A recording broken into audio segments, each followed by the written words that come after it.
有呢一嚿咁嘅嘢喺度，有呢個問題喺度啊，令到你哋兩個一齊唔到。嗱，而家呢個就係個現況啦。好啦，咁我會喺3個角度去幫你哋拆解呢件事，同埋之後話翻俾你哋聽，你哋應該點樣去做啦。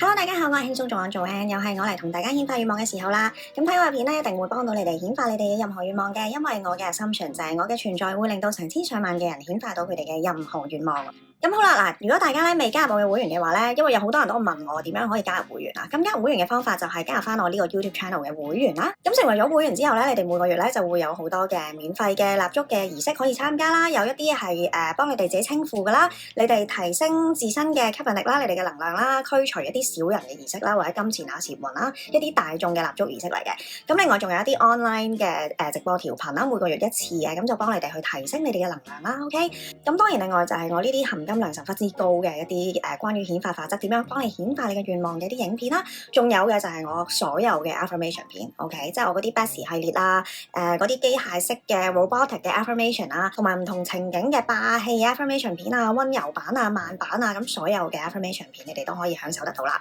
咁另外就係成為咗會員之後咧，你哋參加我嘅課程都會有優惠啦。咁我有幾個課程，一個就係顯化法則嘅課程啦，即係如果你哋想顯化翻你哋嘅另一半啦，無論係單身想出 pool 啦、復合啦、你哋心目中有一個 SP 想去顯化翻嚟啦，咁呢啲咧全部都可以幫你做到啦。另外就係幫你哋去扭轉而家嘅關係嘅一個假設法則班啦。第三嘅就係一個 affirmation 班啦，教你哋點樣去做唔同嘅 affirmation 啦。第四嘅咧就係如果你哋而家呢一刻咧想去同對方斷聯啦，你哋唔知點樣做，亦都唔知道斷聯嘅好處，你哋唔知點樣去進行呢一樣嘢嘅話咧，亦都係可以參加我呢個分手斷聯班嘅。OK， 咁你參加咗呢個班之後咧，我就會 send 條 link 俾你啦。咁你登入咗呢個平台之後咧，你就會有30日嘅時間咧，可以無限 loop 呢一啲片嘅。OK， 我有一啲會員咧係當呢啲片好似 affirmation 咁樣咧喺個 background 嗰度睇住嘅，因為佢哋覺得嗰個能量好夠啊。咁你有需要嘅就去睇下啦。好啦，咁我今日要講嘅係咩咧？嗱，呢一條片咧係一啲資訊量非常之多嘅一條片嚟嘅。OK， 因為咧我想去幫大家解決嘅問題咧就係，當你哋有一個 SP， 即係可能你哋已經曖昧咗好耐啊，甚至乎已經覺得即各方面都係情侶啦，但係因為某一啲嘅原因咧，呢一個 SP 咧唔想同你一齊。OK， 或者係嗰啲遲遲都唔肯俾 commitment 你啊咁啦。嗱，你要記住啊，呢啲情況包括啲咩咧？通常即係可能你個 SP 會同你講話因為忘記唔到以前嗰個 ex 未 ready 去同你一齊，又或者因為我個家庭好傳統嘅，我驚我爸媽唔中意你，所以唔一齊。又或者我事業上覺得自己仲未 ready 好啊，我好唔 stable financially， 即係我個財政上或者事業上仲有好多嘢要去做，有好多嘢要去拼搏，咁所以我未必可以同到你一齊啦。嗱，大家要知道啊，當你哋去揾我諮詢嘅時候咧，其實咧我係會相信你哋所講嘅版本嘅，即係咩咧？我係唔會同你哋講話，喂，係咪㗎？係咪真係呢啲原因啊？係咪成日唔夠中意你就 OK？ 嗱，你要知道點解我唔會咁樣去潑你哋冷水咧？第一，喺假設法則嘅角度嚟講啊，你覺得呢個人係中意你嘅，就係中意你啦。OK？ 如果喺度加把口嗰啲，喂，係咪真係中意你啊？會邊有人會咁樣講啊？係唔係㗎？嗱，如果係咁樣嘅話咧，呢一個本身就係一個限制性信念嘛。因為點解嗰個人唔可以真係中意你先？係咪？嗱，呢個第一啦。第二咧就係咧，我喺理智上咧都偏向相信你哋自己本身自身嘅 judgment 嘅，因為你哋先至係確確實實地去同呢一個 SP 相處嘅嗰個人啊嘛。你哋自己如果覺得呢個人係真係中意你嘅，就係中意你啦。OK， 好啦，亦都有第三個原因嘅，就係咧嗱，如果你哋本身你哋係處於一個15、16，我都唔知啊，其實佢係咁樣講，咁我咁樣信咯，我又唔想諗到佢係真係唔中意我啦，係咪？好啦，嗱，你要記住，當你個 self concept 未夠高嘅時候咧，你自己都係偏向會亂諗嘢啊，你哋自身能量低咧，你哋係有機會處於一個15、16嘅位啦。究竟係咪真係應該要 go ahead with 呢個人啊？我係咪應該要繼續去 affirm 佢啊？定還是我應該揾個啊？定係放棄算啊？定係點啊？好啦，當你哋處於呢個15、16嘅位咧，往往咧就係話俾你聽，你嘅能量未夠。OK， 即係咧，你嘅 self concept 第一就係未足夠去判斷究竟自己係咪值得更加好嘅嘢啦，還是係你已經有足夠嘅自信或者能力，其實你係可以顯化呢一個人嗱，所有嘢你都係唔係好 sure，因為你自己個 self concept 未係好好，你仲係有啲迷茫啦，因為現況嘅關係啦，現況嘅影響啦，你自己嘅自信亦都未夠高啦，再加埋你以前可能有啲愛情嘅陰影啦，各方面嘅嘢啦，令到你咧未係去到一個 ready 嘅位去決定究竟我應唔應該同呢個人一齊咧，我應該繼續去 affirm 佢咧，定還是要走定係點咧？好啦，嗱喺呢啲咁嘅情況底下，我會建議大家唔好嚟咯。我不嬲都係堅持大家要繼續做你哋嘅 self concept 嘅 affirmation 噶啦。即使你要顯化嘅係錢又好 SP 又好乜都好，你都係一定要去提升你自身嘅能量嘅。OK， 你嘅 self concept 點樣都係要高噶啦。咁所以啦，當你就算而家未知道應唔應該要去 affirm 呢個 SP， 應唔應該要去繼續 manifest 佢，還是係第二個，還是係 both， 還是係自己未知啊，即係搞掂咗自己先啦。嗱，你點樣都係要繼續加強你嘅 self concept， 即係繼續做你嗰啲 self concept 嘅 affirmation 噶啦。去到你個能量夠啦，你 self concept 都幾好咯。我有好多人都係咁樣噶，佢哋會突然間啦，越嚟越意識到自己其實仲想唔想同呢個人一齊，還是其實應該揾個，定還是其實佢已經有足夠嘅能力去顯化呢個人啦，令到個劇情有嘢發生啦，一齊咗啦。OK， 好啦，咁但係你哋未去到嗰個位之前咧，我哋不妨相信呢個人係真係中意你先啦。OK， 因為你既然都咁樣覺得啦，我哋就繼續 ride on 呢一個假設啦，因為假設法則啊嘛。所以啦，嗱，唔使驚自己會蝕底啊，因為咧，當你繼續去 affirm 你自己個 self concept 越嚟越高嘅時候咧，其實你都唔會俾佢呃到嘅，你都會知道究竟我係咪應該繼續一齊啊，定還是應該點啊，定還是係去到某一個位，我直情根本都睇唔上眼你，唔想要你咯。OK， 有第二啲更加好嘅選擇啦。好啦，咁呢個就係喺你哋未係好 sure 50/50或者自己都唔知道發生咩情況嘅時候嘅一個做法啦。咁所以以下落嚟咧，我要講嘅咧就係關於呢一個人係真係中意你嘅，你都真係中意呢個人嘅。OK， 而家個現況就係咁樣啦，喺你嘅假設裏邊都係咁啦。而呢一個人咧，佢因為一啲原因而同唔到你一齊，可能係因為我頭先講嗰啲啦，即係因為事業上啊、金錢上啊，因為個 ex 啊，因為佢阿爸阿媽啊，各方面嘅嘢，因為有呢一嚿咁嘅嘢喺度，有呢個問題喺度啊，令到你哋兩個一齊唔到。嗱，而家呢個就係個現況啦。好啦，咁我會喺3個角度去幫你哋拆解呢件事，同埋之後話翻俾你哋聽，你哋應該點樣去做啦。第一個角度喺假設法則裏邊所講嘅就係好簡單啦，你哋相信嘅嘢就係一切啊嘛。OK， 你哋相信嘅嘢就會變成現實啊嘛。而呢一個人咧，同你講呢啲咩哎呀，因為事業嘅問題，因為阿爸阿媽嘅問題，因為各樣嘅問題，令到佢同唔到你一齊。而佢講嘅呢啲說話咧，令到你加深咗你對於呢一個問題嘅信念啊嘛。即係話咩咧？原本你可能都係15、16嘅，你都會覺得哇，咁搞錯，有咩可能啊？你因為阿爸阿媽唔中意我，你唔同我一齊咧，阿爸阿媽未見過我嘅喎。OK，let's say 係咁啊嚇。好啦，咁你咧開頭都係15、16嘅，但係因為咩原因咧？嗱，首先呢個人咁樣同你講啦，第二就係你自己不停去分析呢一樣嘢啦，你哋去做占卜啦、做塔羅啦、去做儀式啦、去拜神咩都好啦。OK，嗱，我唔係講緊呢啲嘢唔好啊，我係講緊你嘅出發點。你基於恐懼驚你自己同唔到呢個人一齊咧，你自己又亂諗嘢啦，你就會做好多嘢圍繞住呢一個問題嘅嘢啊，諗呢一個問題啦，分析呢一個問題啦。每當你一諗起可唔可以同呢個 SP 一齊咧，呢個問題就會自動跳出嚟啦。大家記得啦，你越係相信嘅嘢，你越係成日去分析嘅嘢，你越係成日諗、成日講嘅嘢，你越係相信有呢樣嘢嘅存在咧，呢一樣嘢就會繼續喺個現實嗰度顯化。所以喺假設法則嘅角度，當呢個人，當你嘅 SP 同你講咗呢個咁嘅問題之後，而你好相信呢一個問題，你繼續喺度分析 even 你一開頭嘅時候係 unsure 嘅，你係50/50嘅，佢繼續咁樣同你講咧，你慢慢越嚟越相信，加埋你自己不停去分析啦，而你本身個 self concept 亦都係未夠高咁 OK， 你自己嘅自信亦都不足以覺得可以改變呢個現況啦，你又不停去諗呢個問題啦。好啦，咁所以喺你嘅潛意識裏邊，你就越嚟越相信對方。你嘅 SP 真係因為呢一個原因而同唔到你一齊啦。嗱，呢一個就係假設法則嘅角度去睇呢件事。好啦，第二個角度，我哋喺能量層面去睇。我哋講嘅每一句說話啦，諗嘅每一個諗法啦，其實都係帶有能量嘅。OK， 咁點解我會叫大家做 affirmation 咧？即使你唔相信嗰啲 affirmation 都好，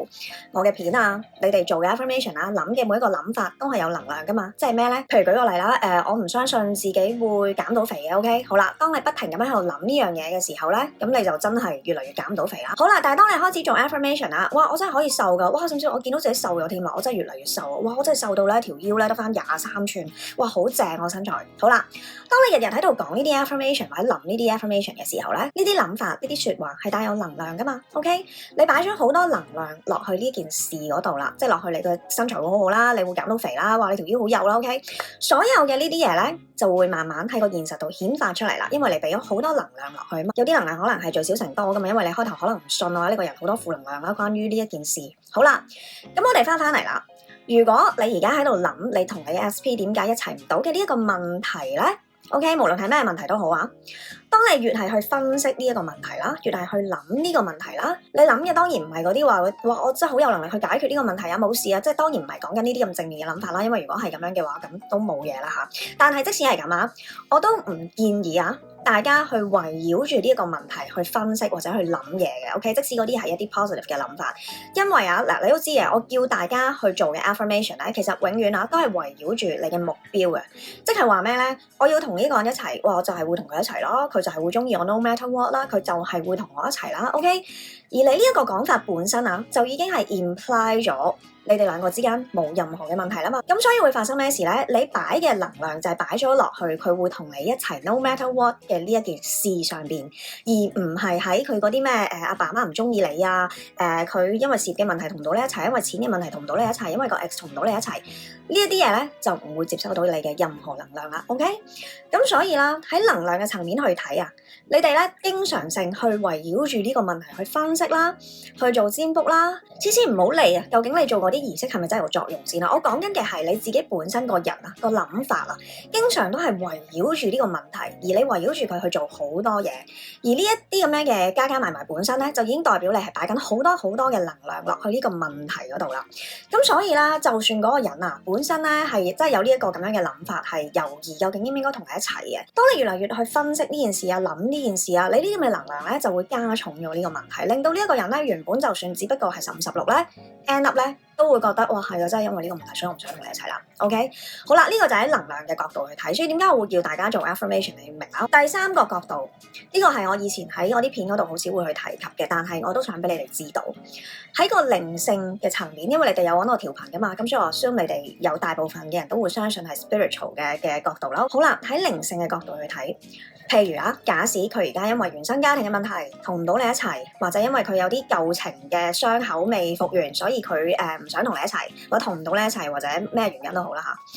呢一啲咧係屬於你嘅 SP 自身嘅一個課題嚟嘅。OK， 即係話咩咧？佢要去自己解決呢一樣嘢啦。好啦，咁但係你不停去分析呢件事，或者成日迎住呢一件事，會有啲咩問題出現咧？第一啦，因為呢個問題唔係屬於你，因為係屬於佢噶嘛。咁所以即使你係咁幫佢分析啊、咁成啊嗰啲，其實都幫唔到佢去解決佢嘅問題嘅。第二啦，好啦嗱，原本你哋嘅出現咧，可能係一個有利，去令到佢去覺得哇，我真係想同你一齊啊！咁所以會令到佢有一個契機去解決佢呢個人生嘅課題啦。OK， 即係可能啊。課題係等於佢要去解決佢原生家庭嘅問題嘅一啲負面諗法、一啲限制性嘅信念，令到佢真係可以忠於佢自己嘅愛情去選擇可以同你一齊啦。好啦，呢個就係佢要解決嘅課題啦。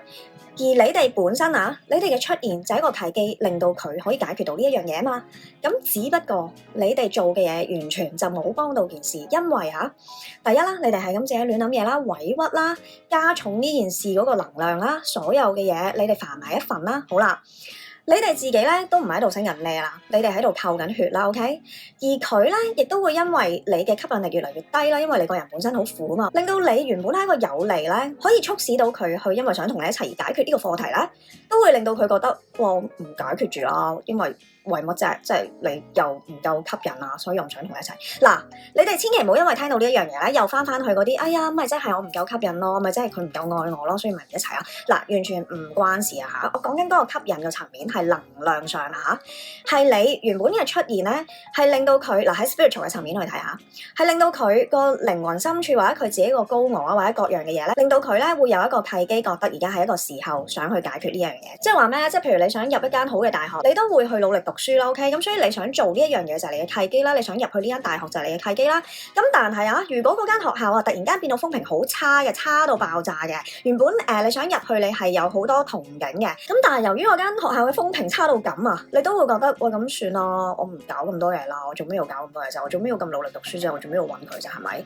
咁佢就要去等第二個契機出現，去令到佢解決呢個課題啦嘛，係咪？好啦，同你如果你自己唔去提升你嘅 self concept 啦，你自己委屈埋一份啦，你自己變怨婦啦，咁會發生咩事咧？你原本係女神啊、男神，令到佢有一個契機可以解決呢一樣嘢噶嘛，冇咗啦呢個契機，因為你都變到好負啊，咁我想遠離埋你啊，所以我都唔解決啦呢個問題，解決嚟做乜啫？係咪先？我睇唔到有任何原因我要解決啦。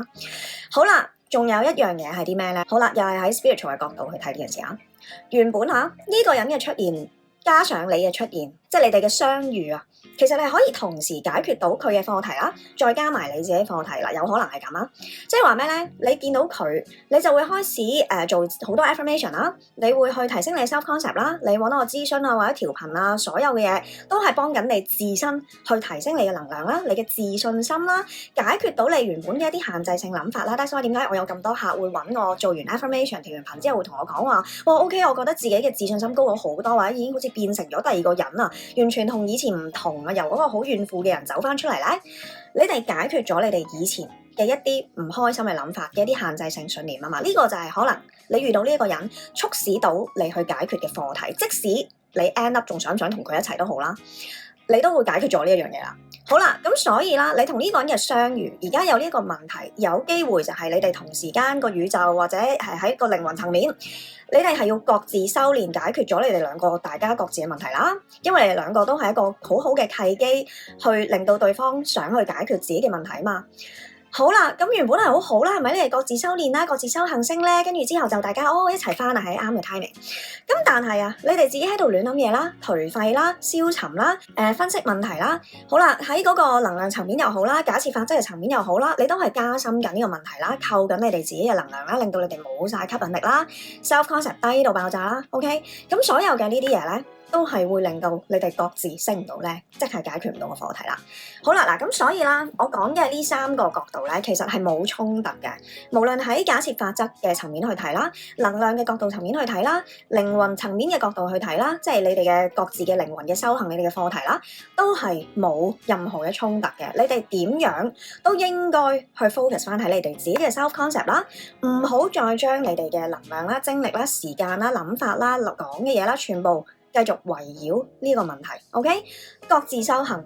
令到你哋可以最後喺翻埋一齊。好啦，呢一個就係個原因啦。我哋喺呢個唔同嘅層面去睇啦。好啦，咁但係你哋 exactly 要點樣做咧？同埋啊，其實仲有一個角度去分析呢一件事，令到你哋可以同到佢一齊嘅係啲咩咧？我下一條會員片會講啦。咁 meanwhile 咧，如果你哋有需要嘅話，可以揾我諮詢啦，可以揾我調頻啦，亦都可以加入翻我會員啦。OK？咁我哋下次再見啦，拜拜。